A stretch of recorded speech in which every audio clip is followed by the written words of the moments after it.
Super.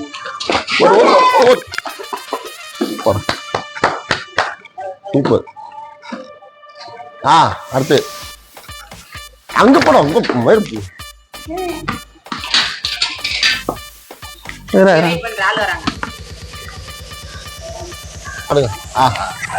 என்ன மச்சான் என்ன பண்ற? அவங்களுக்கு இது தெரியல சொல்லி. சரி ஓகே ஓகே. டேய் அவுட்ரா அது. டேய் அவுட்ல பாருப்பா. டேய் அவுட்ரா அது. அவுட்ல ஆடுறா. தம்பி அவுட் பாது. டேய் புரியுமா? என்ன தெரியும் உனக்கு கிரிக்கெட் பத்தி? அவுட்ல நீ பாரு. அவுட் போறா பால. சூப்பரா 2 விக்கெட் தானா? சூப்பர் ஓவரா? சூப்பர் ஓவர் வர என்னன்னு தெரியலையே. கேக்குறான்ல சொல்லு. மச்சான் சொல்ல. மேட்சை பத்தியே தெரியாம புதுசா IPL பாத்துட்டு வந்து கேட்டுன்னு இருக்கேன். டேய் அவனுக்கே எதுவும் தெரியாது. அவனை வச்சு அம்பேர் பாத்துருக்கீங்க. அட பாவியலா, இப்படி தாண்டா அசிங்கப்படுறதுனா வாழ்க்கையில.